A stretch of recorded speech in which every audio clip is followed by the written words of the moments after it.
अब चाहिँ हामी मल्टिडाइमेन्सनल एरे हेरौँ होइन। मल्टिडाइमेन्सनल एरे भनेको चाहिँ के भन्दाखेरि त्यसमा चाहिँ मोर देन वान डाइमेन्सन हुन्छ होइन। अघि हामीले हेरेको चाहिँ के थियो, सिङ्गल डाइमेन्सन एरे थियो भनेको, त्यहाँ चाहिँ एउटा मात्रै के भनौँ न, एरेको चाहिँ भनौँ न एउटा मात्रै सेट थियो नि त होइन, एउटा मात्रै लिस्ट थियो नि त। अहिले हाम्रो भनेको अब दुईवटा लिस्ट भयो भने के भयो, त्यो टु डाइमेन्सन भयो, तिनवटा लिस्ट भयो भने थ्री डाइमेन्सन भयो होइन। अनि अब भनौँ न धेरै जस्तो हाम्रो म्याट्रिक्स मल्टिप्लिकेसन, त्यसपछि भेक्टरहरू होइन, भेक्टर एडिसनहरू, यो कुराहरू सबै म्याट्रिक्स फर्ममा चाहिँ टु डाइमेन्सनल फर्ममा राखिरहेको हुन्छ नि त। त्यो भएको भएर चाहिँ हामी के गर्छौँ भन्दाखेरि यो टु डाइमेन्सन एरे नै एक्सप्लोर गर्छौँ होइन। अब टु डाइमेन्सनल एरेलाई चाहिँ के हुन्छ भन्दाखेरि एउटा जस्तो टेबलमा के हुन्छ, एउटा रो हुन्छ अथवा अनि कोलम हुन्छ। त्यो रो र कोलमको बेसिसमा चाहिँ हामीले के गर्न सक्छौँ भन्दाखेरि इलिमेन्टहरू एक्सेस गर्न सक्छौँ है भनेको त्यही हो। अब के गर्ने भन्दाखेरि टु डाइमेन्सन एरे भनेको नि सिम्पल छ, डोन्ट गेट फ्रस्ट्रेटेड होइन, सुरुमा बुझिन भनेर अलिकति इक्जाम्पल गरेपछि एकदमै क्लियरली बुझिन्छ। यो त्यही म्याथमेटिकल रिप्रेजेन्टेसन हो होइन।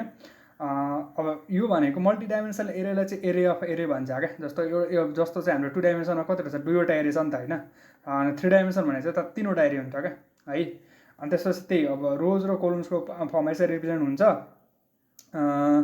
अब हाम्रो टु डाइमेन्सनको केसमा हेरौँ होइन, जस्तो चाहिँ यो एउटा इक्जाम्पल हेऱ्यो भनेदेखि यहाँ के छ, दुईवटा म्याट्रिक्स छ होइन। एउटा यो म्याट्रिक्स छ 1 4 2 इलिमेन्ट भएको, अर्को चाहिँ 3 6 8 छ है। यो दुईवटा म्याट्रिक्स छ होइन। अनि दुईवटा म्याट्रिक्सलाई नि फेरि के छ, यो दुईवटा म्याट्रिक्समा अर्को म्याट्रिक्समा बस्दै हो क्या।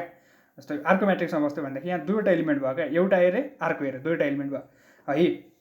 जस्तो चाहिँ यहाँ रोको केसमा हेऱ्यो भने दुईवटा रो, यो म्याट्रिक्स एउटा रो, अर्को म्याट्रिक्सलाई अर्को रो भयो होइन। अनि कोलमको लागि हेर्दाखेरि यसरी म्याप गर्ने भयो क्या, 1 1 3 त्यसपछि 4 6 त्यसपछि 2 8 भनेर यसरी म्याप गर्ने भयो है। यसरी चाहिँ म्याप गरेको छ। जस्तो चाहिँ हामीलाई जस्तो चाहिँ 2 एक्सेस गर्नु छ भनेपछि 2 एक्सेस गर्दाखेरि कुन रोमा छ, रोबाट नेभिगेट हुन्छ नि त हाम्रो। जस्तो म्याट्रिक्सको केसमा पनि रोबाट गरिरहेको हुन्थ्यो नि होइन। म्याट्रिक्सको कुन चाहिँ इलिमेन्ट A11 A12 A13 भने जस्तै, जस्तो यहाँ 0बाट सुरु भयो नि त। 0बाट सुरु भयो भने जस्तो चाहिँ यो इलिमेन्ट भनेको जस्तो एकै टर्ममा हेऱ्यो भने के हुन्छ भन्दाखेरि A0 त्यसपछि कुन कोलम, यो चाहिँ सेकेन्ड कोलम है। सेकेन्ड कोलम भनेको 0बाट सुरु हुन्छ नि त हाम्रो यो एरेको इन्डेक्स चाहिँ। जस्तो अब म्याट्रिक्सको केसमा भयो के हुन्थ्यो भन्दाखेरि 1 3 हुन्थ्यो भनेदेखि यसको केसमा चाहिँ 0 2 है। त्यो n-1 र m-1 हुने भयो क्या यसको केसमा चाहिँ, किन भन्दाखेरि 0बाट सुरु हुन्छ नि त। यसरी चाहिँ हामीले एक्सेस गर्न सक्छौँ है टुलाई। यसलाई एक्सेस गर्नु पऱ्यो भने चाहिँ के हुनसक्छ, प्लिज कमेन्ट इट आउट होइन। अब if you are commented please check your answer. कस्तो हुन्छ भन्दाखेरि जस्तो रो भनेको 1 भयो त्यसपछि 2 भयो भनेको म्याट्रिक्समा चाहिँ के गर्नु भन्दा के गर्यो भन्दाखेरि म्याट्रिक्स भनेर डिफाइन गरेको छ भने म्याट्रिक्स 1 2 भनेको छ भने के हुन्छ, 1 2 भनेको छ भने 1 भनेको यो भयो, 2 भनेको यो भयो भने चाहिँ के हुन्छ 8 प्रिन्ट हुन्छ है त। जस्तो हामीले त्यो गरेर हेरौँ होइन, डिफाइन गरौँ अनि त्यो चाहिँ हामीले प्रिन्ट गरेर हेरौँ है त। अब चाहिँ नि चेन्ज इलिमेन्ट पनि भनेको छ। चेन्ज इलिमेन्ट हामीले पछि हेर्छौँ यसलाई होइन। जस्तो चाहिँ एउटा चाहिँ टु टु डाइमेन्सनको हेरौँ होइन, टु.डी.सी होइन, टु डाइमेन्सनलको हेरौँ। टु डाइमेन्सनलमा चाहिँ हाम्रो के गर्छ, यो चाहिँ हाम्रो के यो 2लाई एक्सेस गर्न खोजेको छ होइन। 0 2 भने चाहिँ के हुनुपर्छ, 2 प्रिन्ट हुनुपर्छ है। किन चाहिँ एरर आयो यसलाई चाहिँ गरेर भनेदेखि ओके, यसलाई चाहिँ यस्तो गरौँ, के गरौँ भन्दाखेरि यहाँनिर ब्याकस्ल्यास एन राखिदिउँ है, सो द्याट अलिक क्लियर हुन्छ। यो चाहिँ अब है 2 प्रिन्ट भयो।